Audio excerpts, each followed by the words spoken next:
राम रक्षा स्तोत्र में विश्वामित्र जी कहते हैं कि यदि किसी व्यक्ति के जीवन मृत्यु से सदा सदा के लिए मुक्ति पाना है, उस बीज को नष्ट करना है जो बीज हमारे बार बार जीवन मृत्यु के चक्र में लाता है और भव बंधन में बार बार डालता है।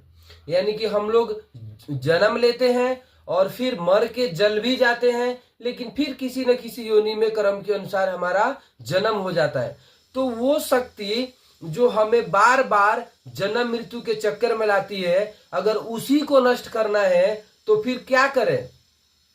तो विश्वामित्र जी कहते हैं कि जिस प्रकार एक चने को अगर कच्चे चने को आप गीला करके रख दो तो उसमें से बीज अंकुरित हो जाता है।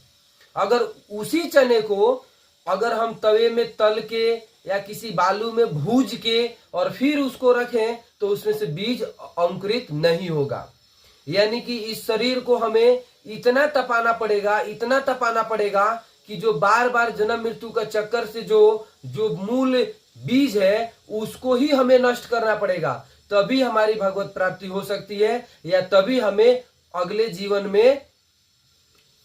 जीवन हमारा नहीं मिल सकता है, सीधा हम भगवत प्राप्ति कर सकते हैं। तो इस बारे में विश्वामित्र जी कहते हैं राम रक्षा स्तोत्र में कि भर जन्म भव बीजानाम अर जन्म सुख संपदाम तर जन्म यम दूतानाम राम रामेति गर जन्म। क्या करने से? मरे से भगवान का नाम जप करने से नहीं। क्या कहा गया लास्ट में? कहते हैं कि राम रामेति गर्जनम, राम राम की गर्जना करना पड़ेगा, तब जाके आप भव बंधन से मुक्त हो पाएंगे। शुरू से समझते हैं। कहते हैं भर जन्म भव बीजा नाम, जो बार बार इस भव में जो बीज लाता है उसको भर जन्म यानी कि उसको भूजना पड़ेगा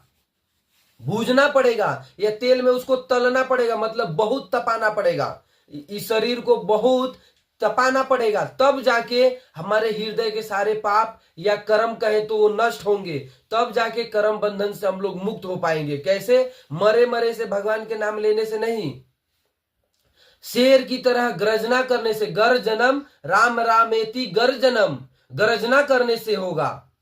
और फिर क्या होगा? अर्जनम सुख संपदाम, आप अर्चना कर सकते हैं। क्या चीज? सुख संपत्ति भी आएगी भगवान का नाम का गर्जन करेंगे तो। और क्या होगा?